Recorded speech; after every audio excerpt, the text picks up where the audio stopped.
what we're doing in our career centers and align them to the high needs occupations and make sure that what we're doing is of value in your workforce. That makes sense. Whenever I go around the state and we're talking to folks, St. Joe, Kansas City, Springfield Business Journal, St. Louis Works, State of St. Louis Workforce, I couldn't remember what that was. Everybody's talking about workforce, workforce, workforce. It's on everybody's plan. This summer, we had a Career and Technical Education Advisory Council meeting in Springfield on July 22nd. I remember the day. And by the way, we have a member of our state's CTE Advisory Council in this room today. Stand up, my friend. Mr. Scott Nolting is now on that council, so give him a round of applause for committing to do that. The committee to represent Southwest Missouri on the state's CTE Advisory Council. So thank you, thank you, thank you. I wanted someone on there from Southwest Missouri because we didn't have representation. So when we made the call to Scott, to Zach, and they said, yeah, we can do that. Thank you, Zach. We really appreciate that happened, so we appreciate that. Well, in July, when we met with the CTE Advisory Council in Springfield, I grabbed a Springfield Business Journal at the hotel before I walked down to the meeting, and the lead story was skilled workforce shortage in Springfield. They need 100,000 more of HVAC employees and so on. I mean, it was crazy numbers that I didn't really think that Springfield had that kind of need in that metropolitan area. But that was the lead story, and that's the lead story everywhere we go, folks, is what we need to have. So keep that in mind. Kansas City Star had an article not too long ago that talked about the baby boomers and how many are in Missouri. But the thing I wanted this slide in here to show you is our population in that early workforce age group, 25 to 44, dropped in the last few years. They're leaving to go other places to work. Folks, we need to do a good job promoting ourselves and encouraging those people who have the skills to go somewhere else to work to stay home and stay in our communities if we can keep them here, okay? St. Louis Works is another initiative. I got to go down and attend. They had a big kickoff with the St. Louis regional business community down there, and they say there are 50,000 unemployed people in St. Louis right now, but there are 200,000 open jobs that they cannot fill. Now, why can't they find some kind of way to get together? So that's what the St. Louis Works is all about. They're trying to find ways to partner people who are unemployed if they want to work, if they can pass a drug test, if they don't have a police record, those kind of things. We want to get those people in the workforce, and there are efforts right now to bring folks in who have been incarcerated in the state of Missouri for minor offenses, but they've been in jail or served some prison time. There are efforts out there right now to bring those folks into the workforce and to have them help us fill some of these slots that are available if they can develop the skills. So,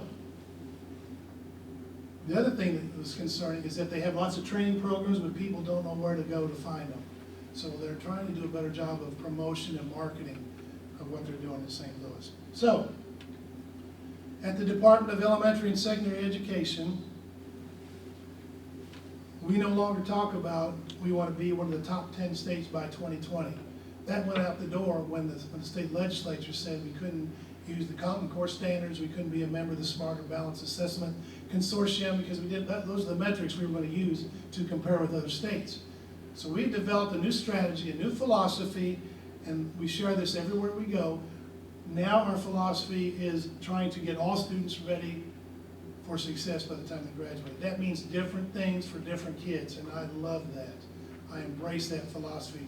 A kid with a 36 on the ACT, yeah, that kid needs to go to college and get a degree and go on that way. A kid that wants to be a welder or a plumber, perfect. Let's get them skilled up, get them ready to go in for a training program and get them out in the workforce. A kid with special needs, let's help them develop how they can be successful in their own way. Success means different things for everybody. We are forcing ourselves and focusing our efforts on making sure that we provide equitable access and opportunities for all kids. A kid that goes to school in Blue Eye should have the same opportunities as a kid that goes to school in Blue Springs. They should have the same opportunities in a rural situation as opposed to a suburban or an urban situation. We're trying to help folks create those opportunities. Teachers and leaders. We think our job is to help you develop your teachers and leaders and develop their skill sets. We see that as something that we need to do to assist. We want to be perceived as someone, as a resource, as a way of assisting you get the work done that you need to get done in your local communities. And we want to become more efficient, more effective at the work that we do in the agency. So we're really taking a hard look at our operations and the way we do things and trying to get more efficient, more effective. So,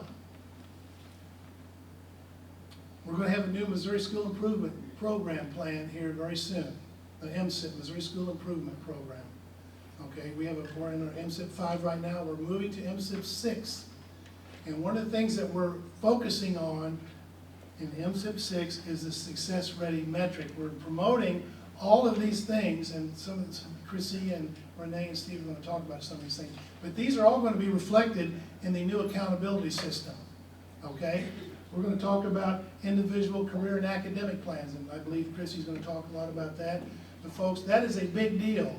Individual career and academic plans, that means we're going to have conversations with kids when they're in junior high school or middle school. We want them to develop a strategy with their families. We want them to develop a plan. What do you want to be when you graduate from high school? What do you want to do? If you want to be a welder, you need to take these kinds of classes in high school, get in this pathway, if you would. If you want to be a doctor, you need to take 4 years of math, 4 years of science, and go down this pathway. So we want every kid to have an ITAP when they come out of 8th grade and head into high school. Okay? We are promoting the career and technical student organizations. They're fabulous. You all know what those are because that's what you do. But amazing work, and it's really fun because 2 years ago we were able to convince then Governor Greitens to come out to the Skills Tech State Conference. He loved it. The commissioners, we've had the commissioner out there a couple of times at the State Skills USA Conference at State Tech. It's amazing, and the other conferences, the FFA, the HOSA, and all the CTSOs do such a great job. We're really proud of you. We're promoting industry-recognized credentials that are aligned to the high needs occupations list. The Department of Economic Development puts out a list every year. These are the occupations that we need in Missouri. These are where the openings are. These are where the good jobs are. We're trying to promote connecting the industry-recognized credentials that kids earn in the tech centers with the high needs list. Okay? The Career and Technical Education Certificate, which will become available for students next year. Hopefully you have students that are pursuing that. We're in conversations with the governor's office right now trying to get some money like the A+ program associated with CTE certificates. So we're not there yet, but we're working on that, okay? And then the apprenticeships that Oscar Carter is working on with our group, and you guys are familiar with apprenticeships down here. We know those are all going to be in MSIP 6. These other things, we want to make sure that if a kid has an employment experience, that's given credit in MSIP. We want to know if they completed a college application. If they want to go down that path, we're going to give credit to the school for that. If they have an early college or associate's degree, if they have a seal of biliteracy. How many of you are doing a seal of biliteracy in this room? A few of you. Wonderful. Seal of biliteracy is a certificate that a kid can get as a seal put on his transcript, put on his or her diploma that says they are proven to be bilingual. And that is a tremendous workforce benefit if somebody can show, hey, I'm proven, I passed the test. It's proved to you that I am bilingual, and participate in this program if you can. So, at the Office of College and Career Readiness, our mission is to guide and support schools, to help schools develop success-ready students. This is me. Dr. Roger Barnes, who used to be the superintendent in El Dorado Springs, is now our coordinator for career and technical education. He replaced Dennis Harden. If you know him, Janice Rehawk is our coordinator for our CTE. Program managers, we have Renee here. She's going to talk to you in a minute. And Steve, our directors in ag and business, are Leon and Lori. And you know these other folks if you're a participant in Career Tech Ed, but our Family Consumer Sciences and Human Services, Teresa, Shelley, Oscar, and B, we call him B, Okwasi Gilbert. B. Gilbert's running our technology and engineering, our project Lead the Way, is what he does. So, this study talks about career counseling, career education, career exploration needs to be pushed down to lower levels. They can't just do it when they get to high school, right? And then kids need to understand what the demands are as they go through it. We are emphasizing 3 things in our career and technical education programming. Career awareness at the lower, and this is a little different terminology than Han used, but very similar in nature. We're emphasizing career awareness for lower grades, career exploration for the middle grades, and immersion and preparation at the upper grades. Same concepts, guys. But we need to push the awareness level down, not only for kids and their parents, but for our educators as well, okay? We need to educate our educators on the opportunities that are out there. We're going to talk about teacher externships, stuff like that in a minute. Let me turn this over to Steve Bryan. He's going to talk to you about our Missouri Career Pathways, and we'll be back in a few minutes. Thank you. When Holly asked if I could get Blaine here, you can see why we definitely wanted him here, because basically, Renee and Chrissy and I were just talking, it's what Hans and Blaine said, and we can just go sit down, because they really did a nice job setting the stage for us. So it's really neat working for folks with this type of passion. One of the things as educators now, what are we going to do as educators? But before I go into that real quickly, how many superintendents do we have in the room? Would you please stand? Just to kind of know our audience. We're not going to throw things at you. I understand. How many principals? Good. Counselors? Great. This is the important group right here. And others, librarians, other educators. Great. All right. Now, what about our non-educators? I know one's in here, so. Okay, we got economic development. What's your role? I'm the Director of Institutional Research and Innovation Project. Very good. And Sherry? Workforce Board of Southwest Missouri. Great. This is the beginnings of something really good, folks. We've been so excited as a department at what you guys are trying to do in Southwest Missouri.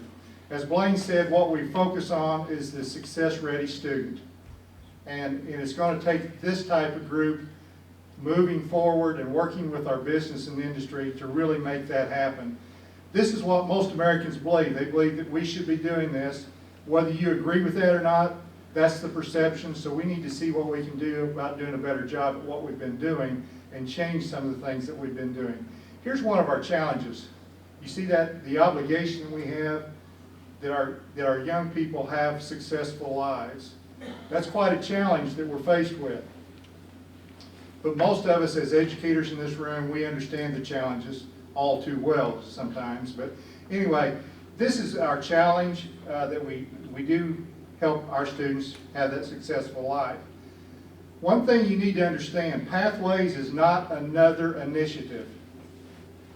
It's really taking the things that we're already doing and helping them to work together, folks. This isn't something above and beyond. This is something where we take the things we're doing, the things that workforce development is doing, the things that's going on in business and industry, the things that we're doing in education, and we see how we can put that all together and work together to create that successful student that we've been talking about. So that's why it's so important, and that's why we're so supportive of this effort. You all could truly be a model for the state of Missouri.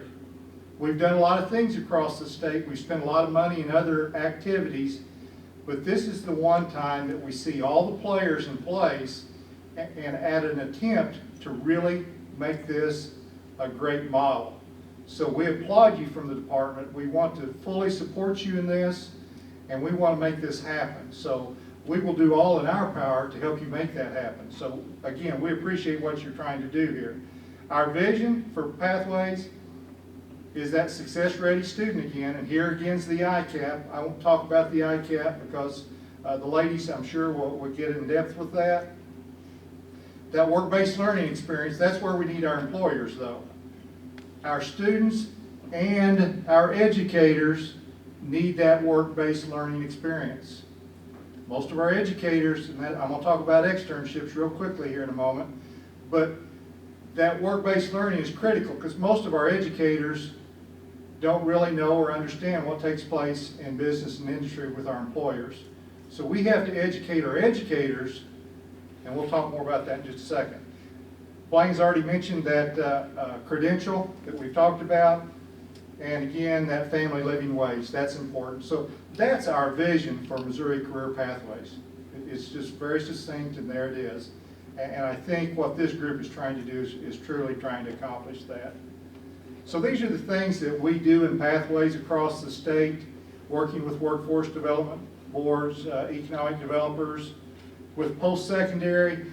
This is, many times we get all the players together and we have difficulty with the post-secondary. You all are blessed here that you've got a post-secondary that's helping lead that charge, helping to put it together, and working collaboratively, if I can say it, working together to make that happen. The ITAP, I'll let the ladies talk about that.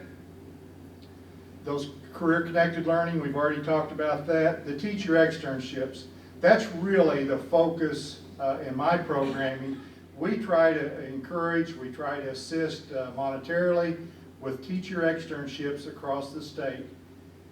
It's been one of the best professional development experiences I think that educators have had the opportunity to participate in. So we really want to expand on that through the activities that are going to happen in the next few months, but we don't want it to just happen within the next year. It's something that we want to sustain and something that we need to happen ongoing on down the road. These are some other things that we do.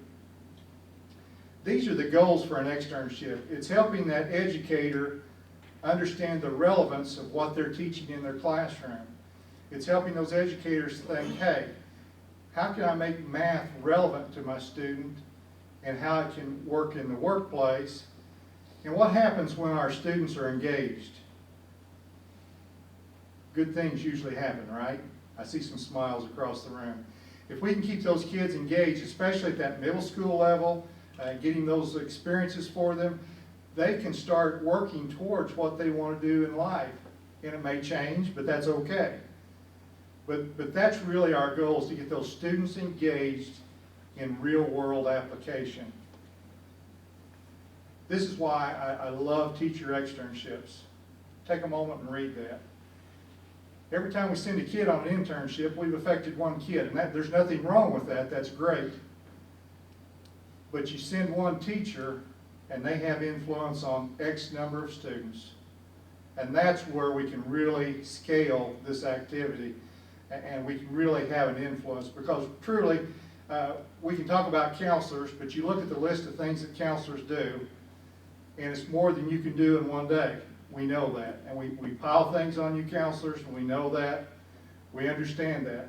But it's easy to pile it on counselors because they're there and they're ready to do it, right? But really, every educator needs to be a career advisor, and that's why we feel like it's important that we educate our educators on those opportunities that we've discussed already. We've already talked about the career-connected learning. Those are just some characteristics. And I want to be sure, we always get good feedback from the externships. If you've not had experience with it, it truly has been a positive anywhere and everywhere that we've done that. Since we've started in 2013, we've affected, and it sounds like a good number, over 1,900 teachers. But I think the possibility with this group is something like, Philip, help me, isn't it about 240 to 50 teachers that we could affect out of this group? So, or maybe even greater than that. I don't know, that may be the number that we're projecting that we can actually get in the first year. But that's exciting, folks, that you can produce that kind of numbers. Think about the number of kids that's going to impact. It's tremendous. You need to applaud yourselves and pat yourselves on the back for what you're trying to do. Now I want to turn it over to school counseling folks. Who's going here?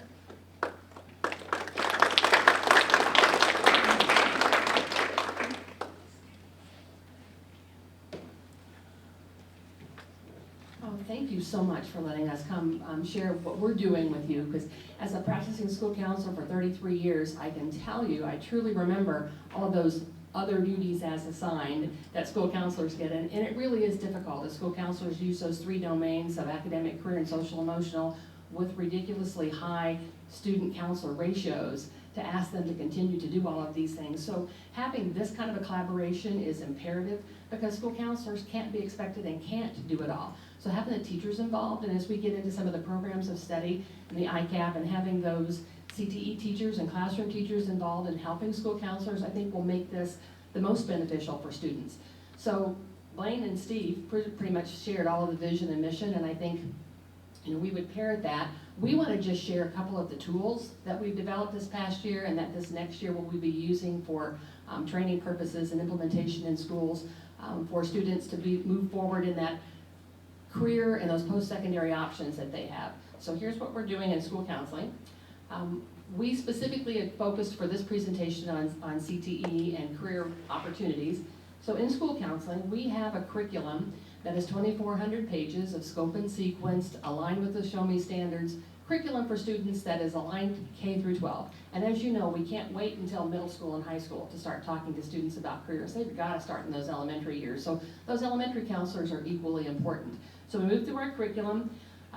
We're looking at STEAM events. The last few years we've been offering those non-traditional STEAM events for 7th and 8th grade girls and boys in the 9 RPDC regions in Missouri. And I think last year we had more than 5,000 students impacted. And those have been critical in helping students learn about, here's a career that may be non-traditional for me, but it would be okay, and here's how I go about learning more about that. And those are through our career advisors and pathway consultants that we share. The ITAP and Missouri Connections, Chrissy and I are going to kind of bounce off of that because Chrissy has done some phenomenal work with Missouri Connections, and I'm not even going to ask how many do that. That's all her bailiwick, but she has really worked diligently on getting some pieces embedded into that that I think you school counselors are going to find phenomenal. She'll talk about the Missouri Connections. And so with the ITAP, we also follow that same poster that Hans showed, the paths, clusters, and pathways. So making sure that we're using those 6 clusters, the 6 paths in the elementary, the 16 clusters in middle school, and the 79 pathways in high school. Here's a snippet of the ICAP. This isn't a training, so I'm going to reel it in and just tell you a little bit about it, not focus on any kind of training because it can get very involved. The ICAP is kind of the old 4-year plan, but this is more inclusive. It's more of a roadmap, a resume for students as they progress through high school and into their post-secondary options. So it will go through their additional post-secondary preparation. If they're looking at like the seal of biliteracy that Blaine mentioned, or if they want to look at the CTE certificate. Students need to know as they finish this in the 8th grade, started in the 7th grade and finished it in the 8th grade, and then look at it every year after that, it's annually revised, to see if I want that CTE certificate, what are going to be the criteria I need to follow? I'm going to have certain requirements on grade point average and my attendance, and so students will be prepared to see how they need to move forward to get that certificate.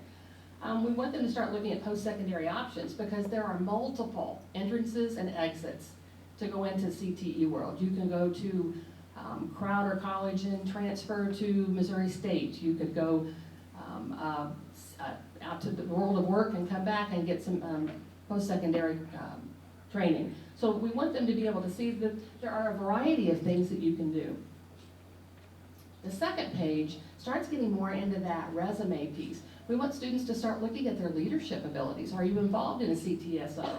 Are you looking at any work-based learning, apprenticeships? This is how they can start tracking that and see how that's going to be such a great investment and work towards helping them get into what they're choosing in their post-secondary options. We have pieces of looking through the Missouri Connections, their assessments, as they start doing applications and scholarships, and it has an opportunity for their parents to sign off on this every year so parents know what students are doing. So to feed into this tool, the ICAP, we're also looking at programs of study. The CTE directors at DESE have completed programs of study for their areas, and we're showing those templates to school counselors as they start working with the post-secondary folks in their area, where their students go, to help start filling out what do I need. If I'm going to go into, this is an example of the cluster is agriculture, food, and natural resources. This student has chosen the pathway of agribusiness. So how do they want to get there? What's their post-secondary option degree program? Are you looking at an associate degree, a bachelor's degree? And it will help students start focusing on what do I need to take in high school? What are my 4 years going to be in order to get to where I want to go? The CTE directors have also gone down to the bottom and looking at the additional learning options. So this one says FFA would be a good CTESO. If you need those IRCs, those industry recognized credentials, there's listings of those that would be appropriate for this particular pathway. This is the second page as you would continue into your post-secondary piece. And this is going to be where Chrissy's going to tell you about how all of that fits into Missouri Connections, and counselors are going to love this.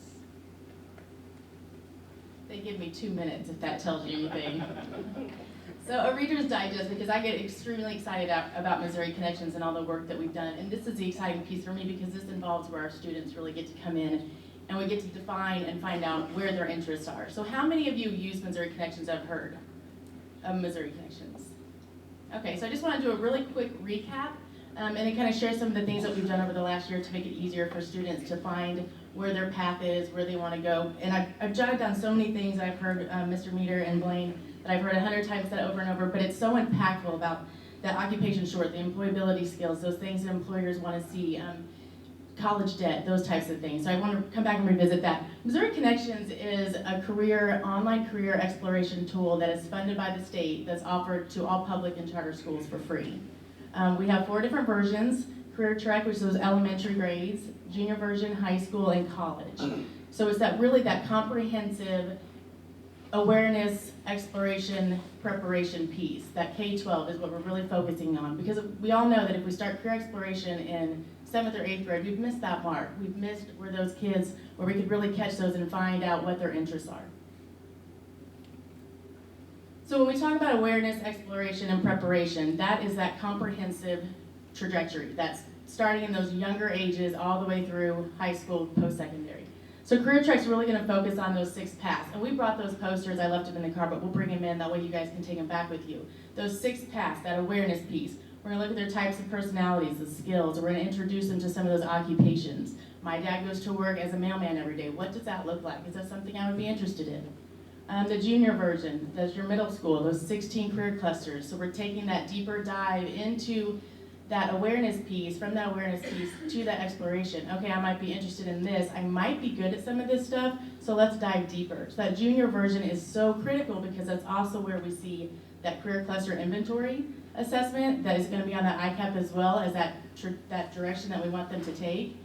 And then that's going to be your ICAP. So in that junior version, in that 8th grade, that's when they're going to get introduced to that ICAP, and we're going to really start defining those plans for those students as they're moving on to high school. The high school version, we're going to dive even deeper into those 79 pathways. So we're going to go into workplace employability skills. We're going to look at those occupations. I'm interested in this path, into this cluster. Let's dive deeper and see what that occupation looks like. Let's take some assessments. Maybe I think I'm really good at this, but I take these assessments and man, I really don't like that kind of stuff. So we can catch those trajectory changes through these assessments and really get them where we're not starting college and getting that college debt, changing our freshman year, our sophomore year. I know when I went to college, I didn't really know what I wanted to do. You know, I walked out with college debt. I work in the department. I mean, it's not where I thought I would end up being. I love it. I love working with students. So let's catch those trajectories early on. Real quick, this is our team. A couple years ago, we had a new state trainer, Charlene Peel. I know she just did an ICAP training. I see some familiar faces in Springfield a couple weeks ago. I don't have this on the slide because it is new, but we have that ICAP template embedded into Missouri Connections now. On Friday, you'll actually see a tab on the platform page that says ICAP, where you can go into that. What we have done is, anybody who's familiar with Missouri Connections, it was very cumbersome. There's so many different things, it's comprehensive that you can go in and you can almost get lost. And as our counselors, as you know and as you hear, don't have time to go through all those pieces. So we needed to define those plans. So in the ICAP now, when you go into the ICAP plan, everything is based on their graduation year. So an 8th grader is only going to see that 8th grade plan. They're only going to see what's on that ICAP that the state recommends where an 8th grader should be. Same with 9th grade. Everything they've done in the 8th grade will follow over to the 9th grade. Same with 10th, 11th, and 12th. But it's more of a defined plan for those students. That way we can get in, Mr. Meter said, a systematic approach. That is so important because our counselors cannot do it all. And if we want every student to be on a path with an ICAP, we're going to have that systematic approach. We're going to have advisory groups. We're going to have personal finance, embed reality check assessment from Missouri Connections into our personal finance classes. We're gonna have to have, it's gonna have to be a systematic approach built into our buildings. That way every kid is walking out with an ITAP. It's exciting times for Missouri Connections. I mean, it's a one-stop shop for everything in there. The programs to study, the course planner. You can now go in and put your courses in, but you can build a career pathway. It's a lot of front work on the front end, but you can have a pathway. Every single pathway that you offer, you can go in and put those courses in, click on that pathway, and it's going to show exactly what courses that you offer that student should be taking. So we're really, really trying over the last year to make sure it's as easy as possible, to make sure we're getting them in the right classes, to make it easier on your counselors or your teachers or whoever is in charge of that piece of work, to make sure it gets done.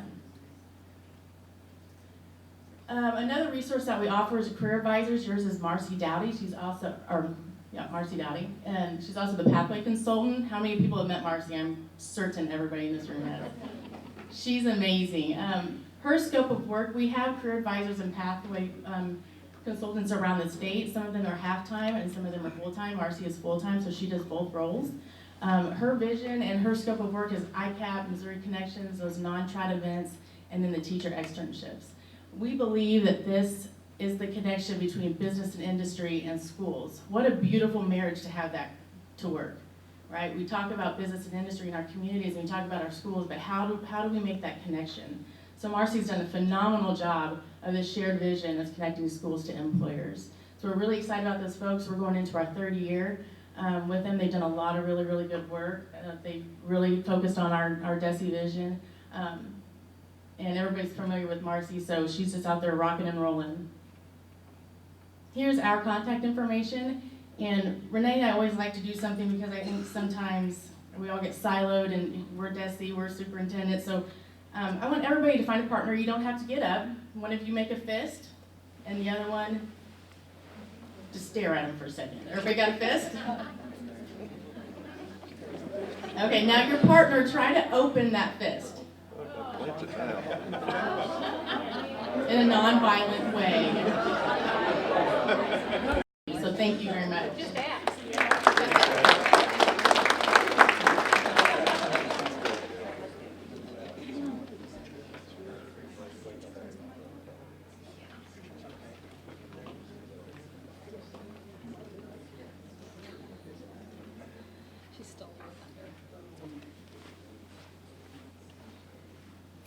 Hi guys, my name is Philip Witt, Associate VP for Career and Technical Education at Crowder College and part of the Southwest Missouri Career Pathways Coalition. And this is my friend Chet Daniel. He's the Director of Institutional Research at Crowder College and an important player in some of the work that we're getting ready to do. So it's interesting how this organization sort of came to be. It started out honestly as a group of directors that would get together for breakfast to talk about all the challenges that we are facing in career technical ed education at our center, just those problems that we face every day, and that we knew that by talking to others that are doing the same thing that we're doing, we could find ways to improve, find ways to get better.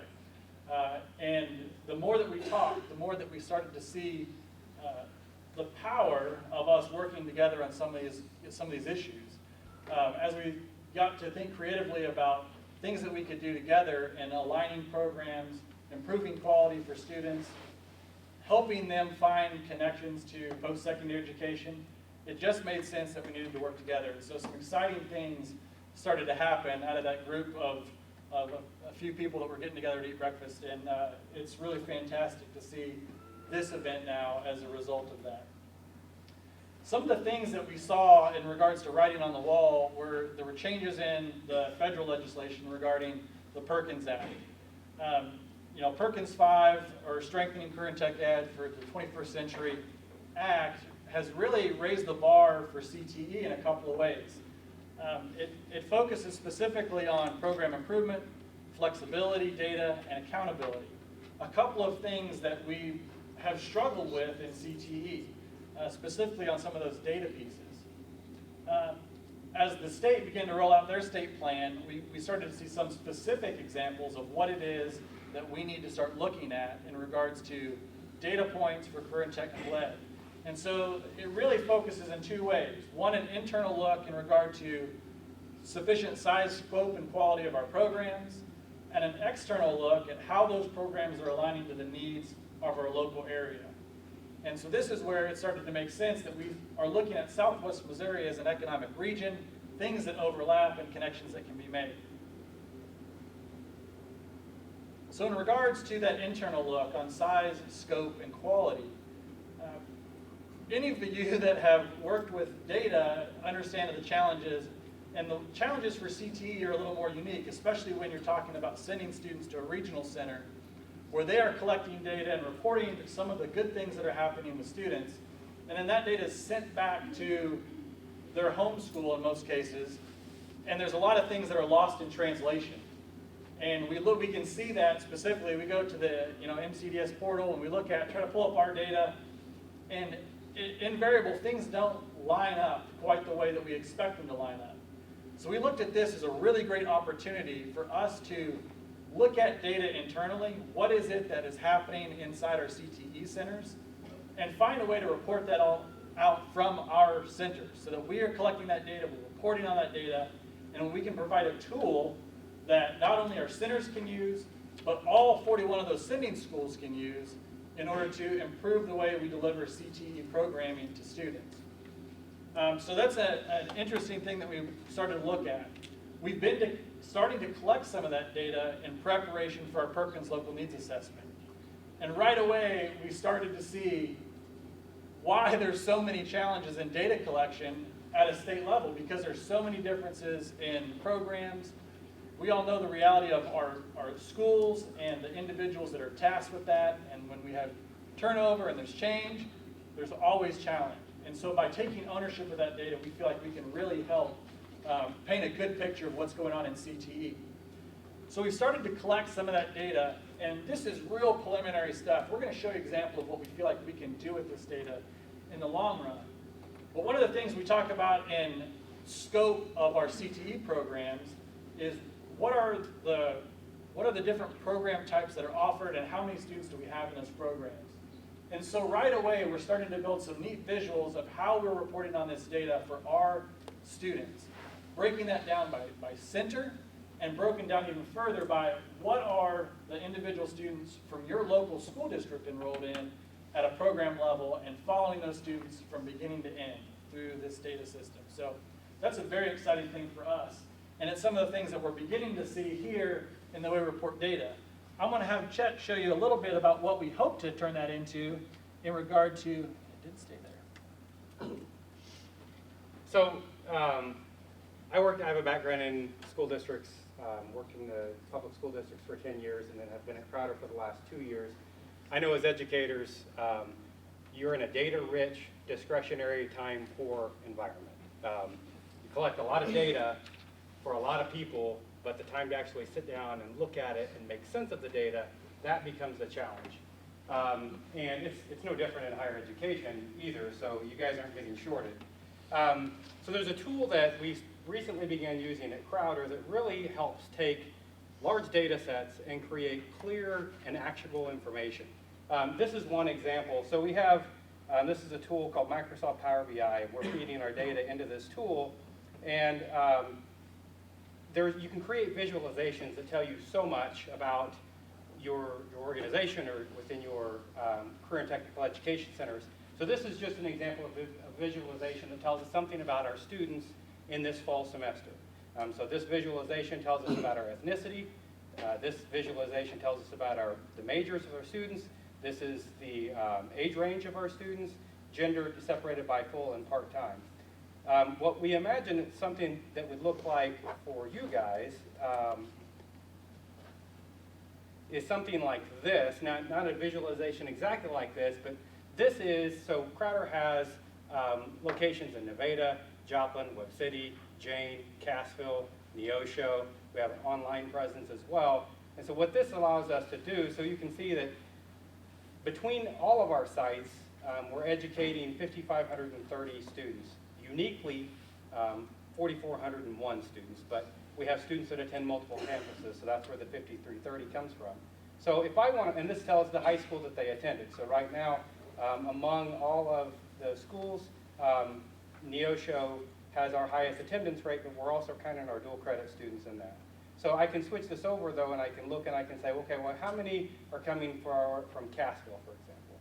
So as soon as I choose Cassville, everything resets.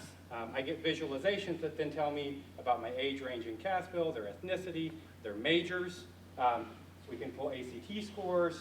I also can look and see among our students at Cassville, where are they coming from? And so obviously most of them are coming from Cassville, but then 32 came from Monette.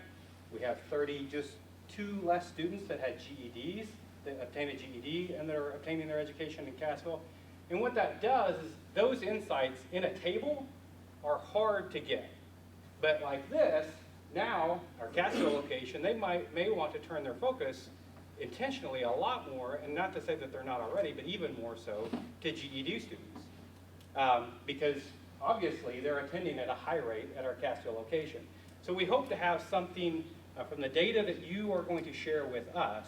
I have a team of people. We have a data analyst and a database developer now, and the kind of the discussion that I've heard today is about networking and partnerships and collaboration. And so we can create visualizations for you that then give us this information, we provide it back and give you something that then is actionable for you. And so one of the important points that we want to drive home is that by developing this coalition, we're really trying to find ways to be better resources for our sending schools. We took a big look at our region and those 41 school districts that receive Perkins dollars as part of a consortium, and how can we better serve them? And providing good data, we feel like, is a really important first step in being a resource for schools. A quick example, we have a listserv of our career and technical ed directors, and we're trying to pull some data about longitudinal enrollments at centers over the last 4 years. We're doing that via email right now, and we're collecting that data from everybody. People report it out, and somebody's going to use that for something, and then it's going to die a slow death in somebody's inbox somewhere, right? And so that's not a great way for us to use data. If we can do this as a region and collect that information, store it and track it, and be able to report it out to you guys, now it's a tool. Now we can make decisions based off of that, and that's exciting for us. So the second piece we want to talk about is that external look. We're going to be required to look at our programs specifically and how they are aligned to the industry need at the state or local level in some way. And this is a chance for us also to serve as a resource. One of the programs that we're now using at Crowder this year, we just purchased this program, is EMSI or MZ. And it's a program that we use to look at that workforce data and really dig in.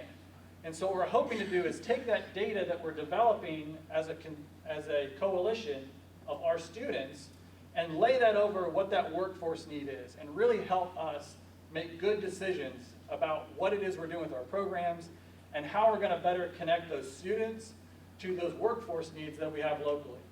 Looking at really creative ways to engage those employers in the classroom and then externally as either student internships, apprenticeships, and other work-based learning options that they would have to develop.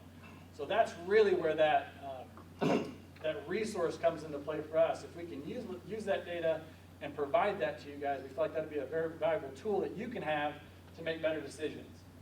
We're going to encourage you guys to reach out to us and have access to that information.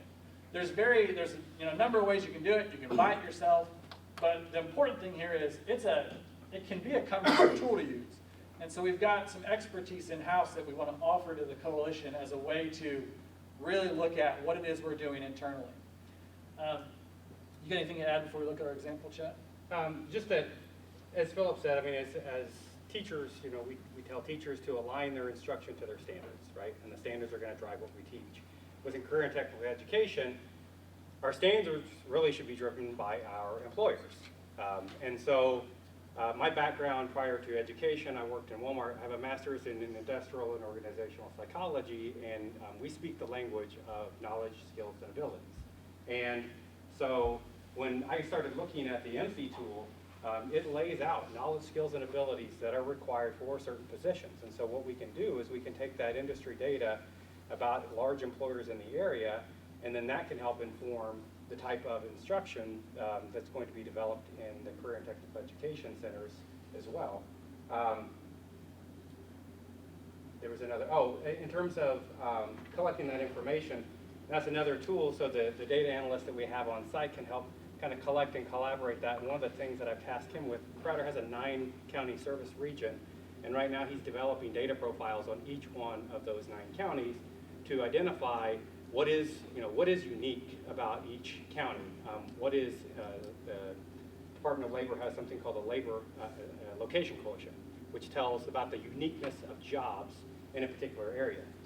Did you know that a food batch maker is one of, like in this area, we are unique in that. Food batch making leads the entire region in terms of jobs that are available for food batch making. I didn't know that, but it came up on one of these reports in terms of there's a lot of jobs around that type of occupation within this area. And so we hope that this MC tool will continue to provide insights into the types of jobs that are available, so then we are responsive to our local labor market. And so a good example of that I want to share with you that we pulled from the tool is we were exploring programs at the post-secondary level in regards to logistics and the impact that can have. For various reasons, we were looking at those connections. And so this is just a quick example of how we can use that tool and how you guys can use that tool to help you make decisions. And so as we looked at this logistics program, we discovered a few things that were very unique and promising in regards to development of a program. So the types of decisions and the type of decision-making process we want to implement through this coalition. So we found really quickly that we are a hot spot for this particular occupation, way above the national average, and even though it shows low on the compensation scale, that's still a very competitive wage in Southwest Missouri. One indicator that's unique is that job posting demand. So it shows that there are 25 job postings per month on average compared to 14 nationwide. So just some cool tools that we can use. And so I want to use that as an example to show the comparison of jobs in our area versus the national average, and then what those jobs look like. And through this tool, we can further dial into what those specific occupations are, what that looks like, and even who to reach out to in regards to developing partnerships through this program. An exciting tool. And when we talk about whether or not we should offer it, the unique thing here is 121 job openings, 13 students graduating with that credential. So definitely a need, a tool that we can use and a tool that we'd encourage you guys to reach out to anyone in the coalition or to us in regards to having access and helping make some of those cool decisions. So that's just a quick insight into how we want to be a resource for our districts moving forward. So at this point, I want to invite all of our coalition committee members to the front. We're going to talk a little bit more about our program specifically and what we have planned.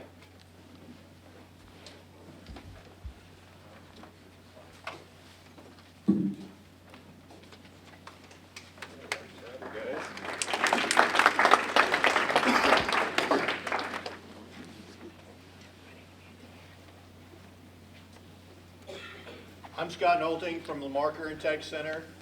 This is my 6 year as director there, an ag instructor before then, and I'm going to visit with you about the vision of the coalition.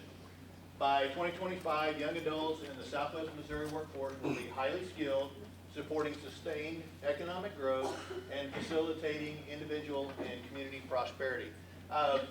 This vision really hits hard for my town, Lamar, which we have had some economic, unprosperity, having some large companies move out. And when this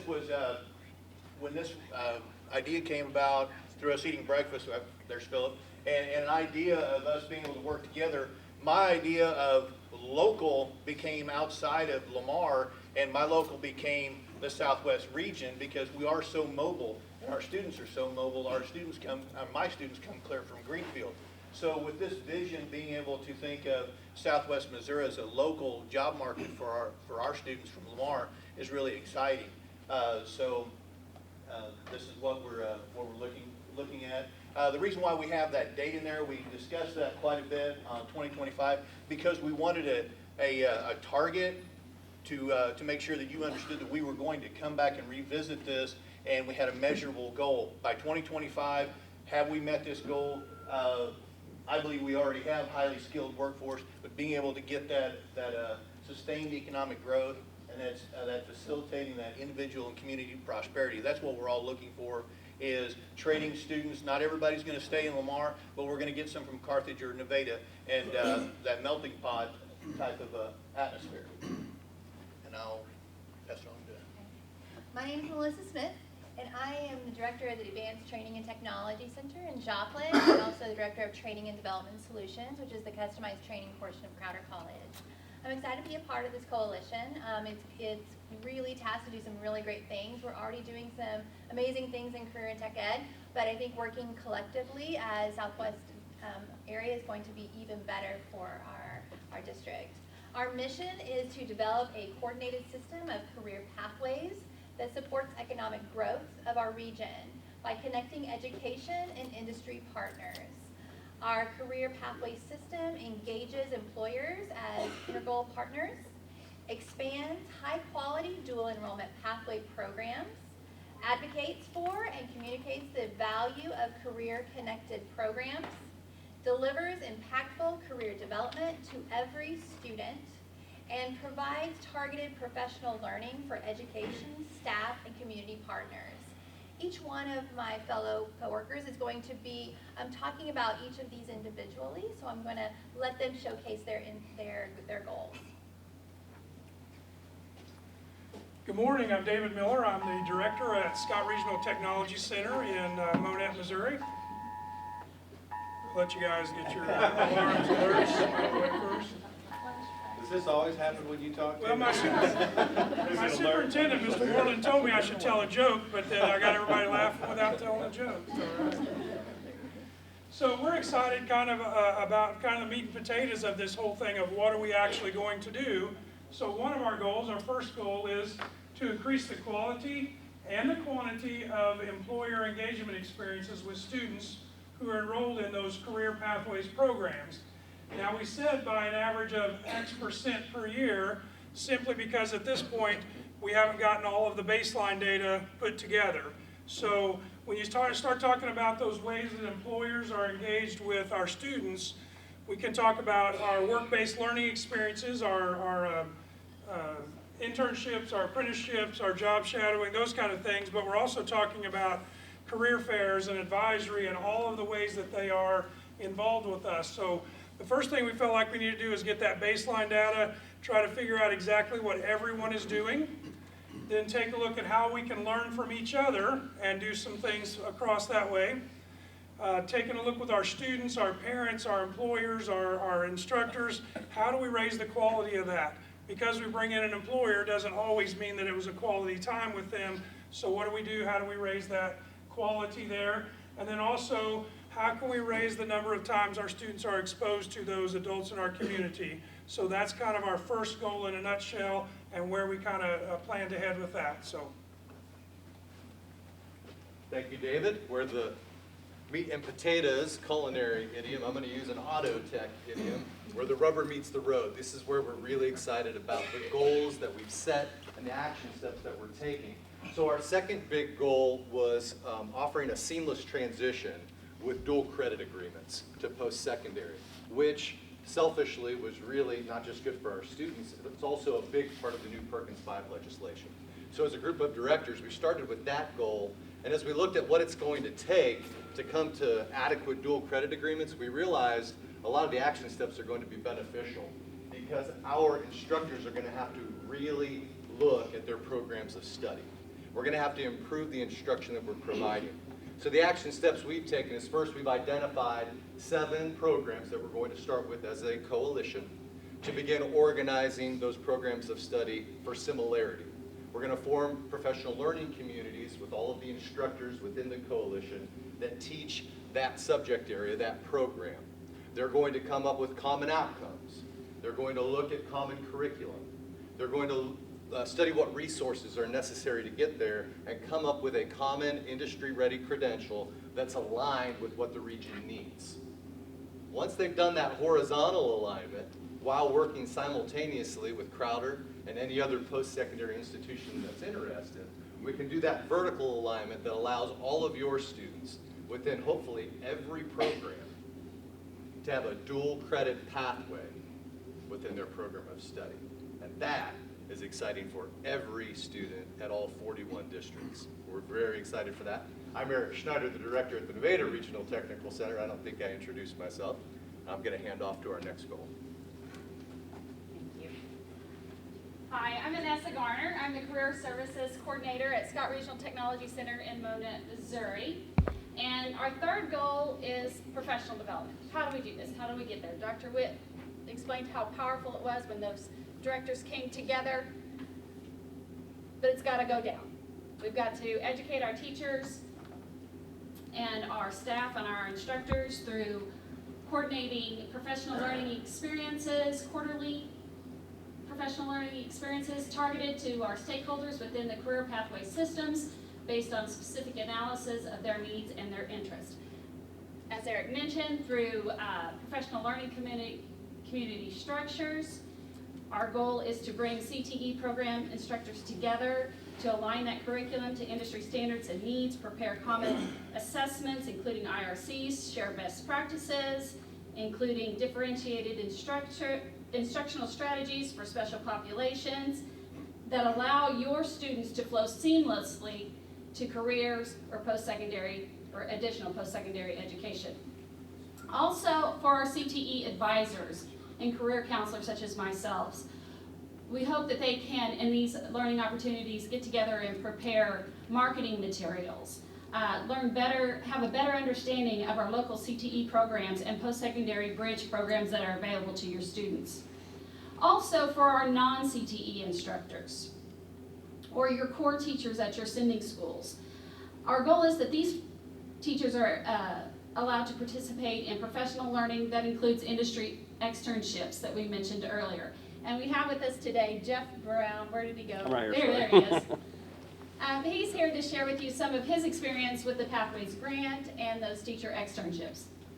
Jeff Brown, I'm assistant principal at Syndica High School. Josh Flora asked him to come up too because he has some experience with this as well. DESE actually offers a grant opportunity for you. It's called Teachers to Pathway Grant. We've been involved in that in some fashion in the last 3 years. Administrators in the room, one thing you'll really like about the grant, it pays for subs, it pays for mileage, so that part is eliminated, so that takes one barrier down. Some of the things that we've seen with our teachers to be content teachers. We'll have special education teachers, a counselor from the high school. They also involve middle school administration and a middle school counselor. Business partners in the community jump on the opportunity for you to bring teachers into the workplace to learn the skills that they are needing as a business or industry. And then teachers are taking that knowledge they see at the workplaces and deliver that back into their curriculum and their content. Yeah, so I'm Josh Fuller, principal at Webb City High School. Jeff and I work together. We had 2 teams the last 2 years work on this Pathways for Teachers initiative. And just give you a little feedback from the places that we went. So we went to Modine, Tamco, Liberty, Leggett Platte, Eagle Pitcher. And so all these places welcome us in. And what do we see from that? You know, as an administrator, sometimes, and teachers as well, get focused on our silos. You know, it's all about math. It's all about social studies. Well, every single place that we go, you know, what do you think the number one thing they tell us is? The deficiency they are seeing is not in math, you know, ELA, whatever it might be. It is in soft skills and workplace readiness skills. In fact, one employer told us that they hire 10, they fire 7. And it has to do with 100% soft skill development and employability development. And so what we're trying to do is take our teachers into those places and give them those experiences so they can bring that back and share that with their students in the classroom. I think you had the statistic. You know, we can send one student out on an internship, so we can send one teacher out on an externship. We're now impacting 180 students. And so our teachers love it. You know, we've had 20 go at Webb City. We met Tuesday to write that grant proposal, and we have a team of 10 teachers that will be going out in the community this year. And so from our experience, it's an awesome thing. So any districts that are not doing that, I would encourage you to write that grant. and get that started. You know, one last thing too, students always, as you know, want to know why they are learning certain things at school.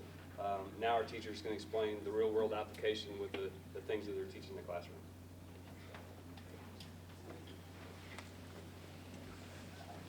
Good morning, my name is Melissa Oates. I'm from Crowder College, and I'm excited to share with you about goal number 4. Goal number 4 is building positive brand awareness. It's our CTE programs of study among students, parents, educators, employers, and the general population each year, and we're going to kind of figure out some percentages about that. So what does that mean? Well, we've talked about this coalition, what we can do, and the potential that lies there. If we don't communicate it out to our students, our parents, and the other stakeholders, it's going to fall flat. So we realize that a major goal is the communication piece. So we'll use social media, we'll use hashtags, we'll use websites, emails, newsletters, a variety of communication pieces to get the word out to the students, to our team, coalition-wide, and then to the greater community, so that we spread that word and share what it is that we're trying to communicate effectively.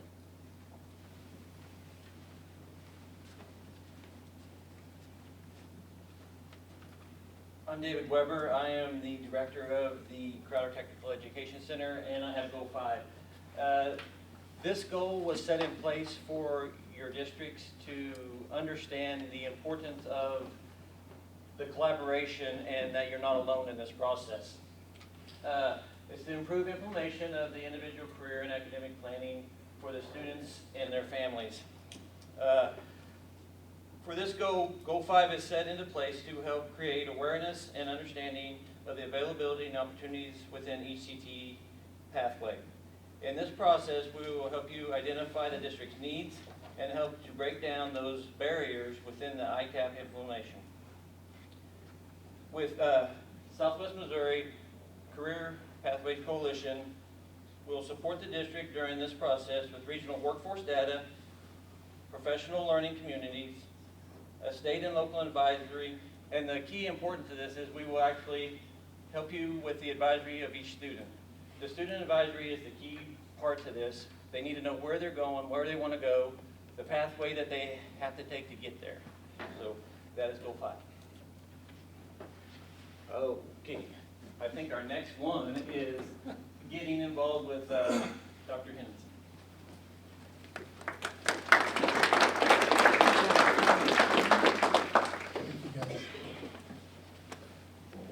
At the department, we often talk about the why.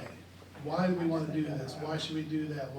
You've heard the why all morning, folks, and I congratulate you, I compliment you, I recognize the fact that you are doing things in this region of the state that other folks aren't doing.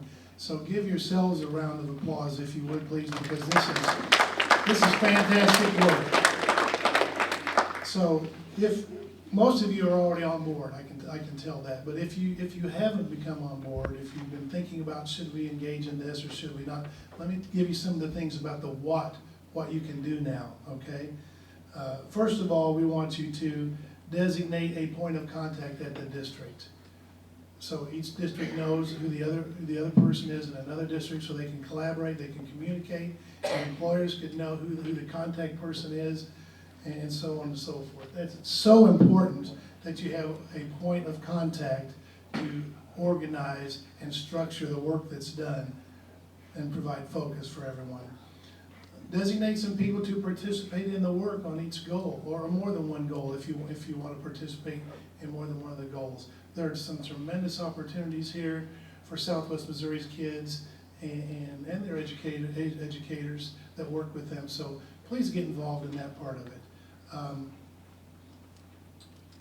Everybody should be able to figure out at least one of the points of effort or of emphasis that they can get behind. When we look at the Department of Elementary and Secondary Education in our division, College and Career Readiness, we have our own goals that we work with, and I tell everybody, you don't have to be 100% behind every goal, but you need to find one goal where your work fits, where you can fit in and you can promote that and you can provide all your efforts and benefits to make that thing happen, and that's what we try to do. So find one of the things that you can support, more than one if you can, but find at least one of these initiatives that you can work with.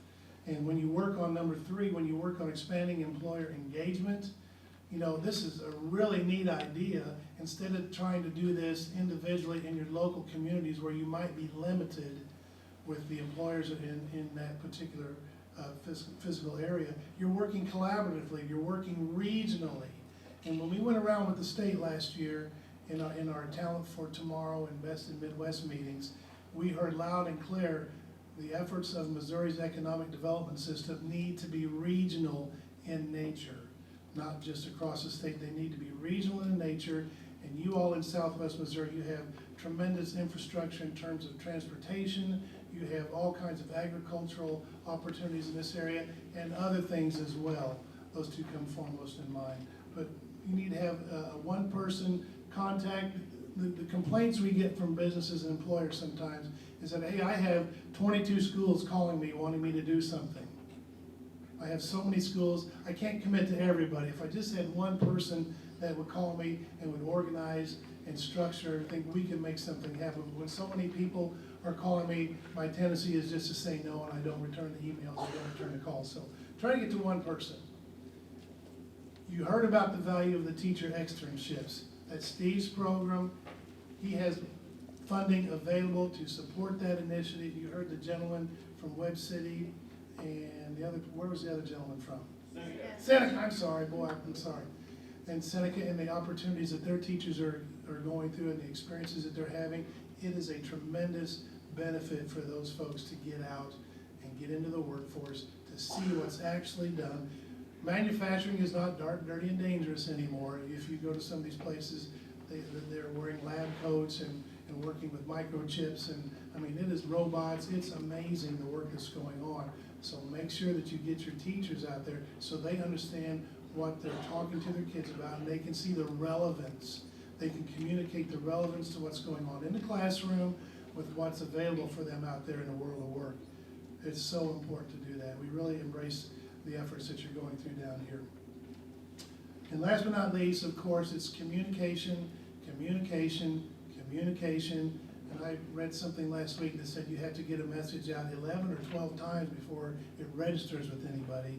And when we're talking with students and their parents, and their parents, and their parents, they need to understand what the opportunities are for those kids out there, that it's not just a one-way pathway to a four-year college degree. There are multiple pathways to go down where kids can be successful.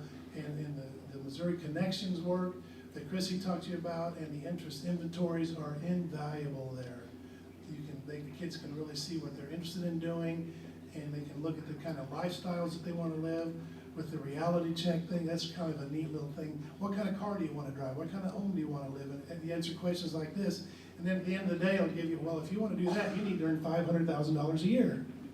So, you know, then the kids have to scale it back and get real about what's going on. So, good stuff is going on there. And again, we've emphasized the ITAPs and the importance of helping kids and their families to have a plan starting in middle school, so they don't waste time when they go to high school. We don't want kids to just float around and then at the last minute they decide they want to do this or do that.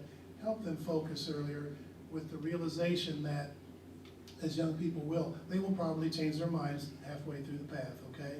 And that's okay, but let's have conversations with parents annually so they know where their kids' interests are.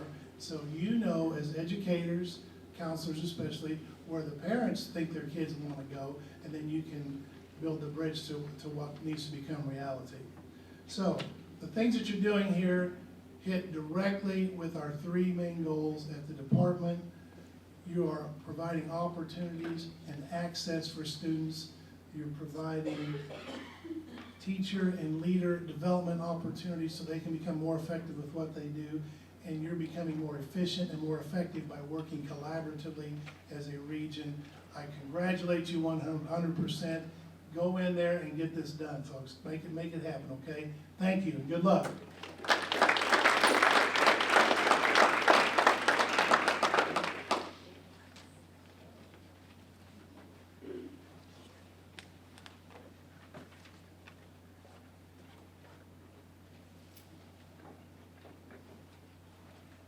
Dr. Coulthard. You know, we've been to this place before, this same location with it. As I think back over the last few decades, next year, if the charges are dropped, I'll be entering my 40th year in education. That was a joke. They haven't filed it. But as I look around the room and think about that, of us being together, I think of the different people. I hired Brandon as a beginning PE teacher. Now he's all grown up, superintendent with it. Hired this guy as a beginning assistant principal. Now look at him. Matt was a teacher at that time. He's kind of grown up. High school principal. Knew Steve Gilbert before he was even in the field of education with it. Was repairing telephones and was coming out to the Carl Junction School District when I was superintendent and got to know him with that and worked together with him. Marta was here somewhat. There's Marta.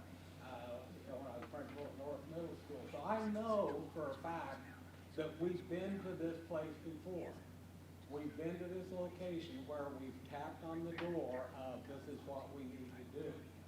When Eddie Stevens and I were together in the Carthage School District, Eddie used to get frustrated about us as a group getting to this location but not taking it to the next level with it.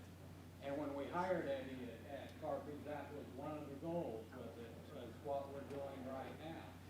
Now, Eddie felt like it was at that time that we as a college were not there, and he was right. And so during Eddie's time, we worked to raise what we were doing to the next level. And some of the things that we've done in trying to meet the needs of K-12, right off the bat with Melissa, started working with dual credit. And as of today, we've offered associate degrees in dual credit classes or high schools for students and certificates where we've had over 120 students over the last 5 years graduate from you all in high school with either an associate degree or a certificate. Now that came from us working together. Part of it came from a knowledge I had from K-12 of there was a group of students that were not meeting their needs. What can we do together to meet those needs? But also the thing that happened to us with it was raising the bar for us. When we first approached our teachers at Crowder about working together stronger with the high schools, the concern they had was, well, if we give them credit for welding 1 and 2, what will we do? Well, let's create welding 3 and 4. Let's raise our program to the next level so we can compete with those schools, those tech schools that are away from here. Let's keep the kids here in our area and be able to offer those programs. We can now do that. We couldn't do that at that time. We can now do that. When we develop that career path for that student now, we're able to run that all the way up the line. The key, and you've heard it several times this morning with it, it's going to take everybody. Again, we're back standing at that door with it. This time we're going to have to knock the door down, but we're also going to have to take everybody with us. Everybody that you've seen with it, high school counselors, principals, assistant principals, superintendent, board members. Everybody has to be a part of that to make this happen. And I agree with Blaine's statements with it. We can be a leader in the state with this. As I talk to the other community colleges in the state of what they're doing with it, where they're at, and other superintendents in the area, in the state, no one is as far along as we are now. But that we shouldn't stop because our kids suffer when we stop with that. So we need to keep going. Let's move to that next step, and thanks for being here today.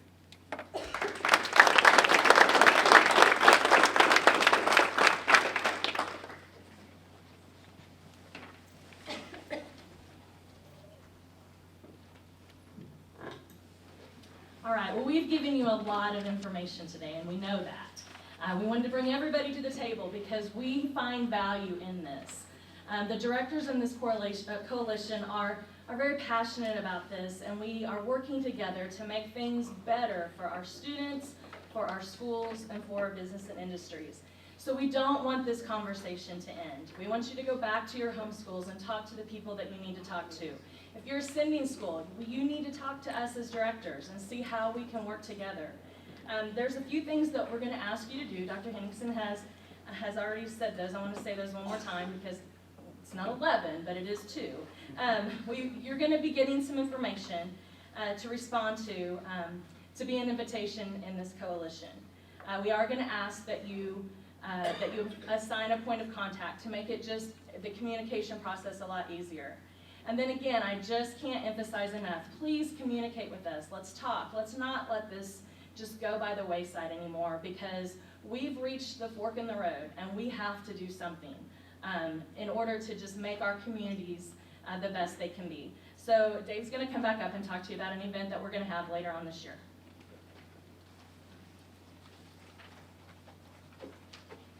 We have a lot of work ahead of us. One of the goals that we have as directors is to put together our local needs assessment between now and the end of December. In January, I think right now we have it set tentatively for the 10th. We're going to have a coalition kickoff meeting at the Southwest Center. It'll be a morning meeting. You'll be getting more information on that. Data collection is going to be a big part of what we're going to be doing in the next month. So all of us at the centers will be contacting your folks to get data from all the comprehensive high schools. A few other things, you know, as Holly said, we need people to be involved. We want to be able to use your resources, your manpower at times, and we'll be doing that, probably asking some people to serve on the board for the coalition as we go forward. And I thought while I was setting the table, I might put a quick plug in. I know Sherry from the Workforce Investment Board is here. There's an apprenticeship forum next month that I think will be a good activity if you get a chance to put that on your calendar. That's the 15th, I believe, and at the Holiday Inn here in Joplin. So take a look at that, and we'll try to put that in something that we can send out too, so you'll get the particulars. There's some good panels for that. But we appreciate your time with us today, and we're going to be forging ahead with this, and you'll be hearing from all of us on the coalition. So thank you very much for coming. Thank you, DESE.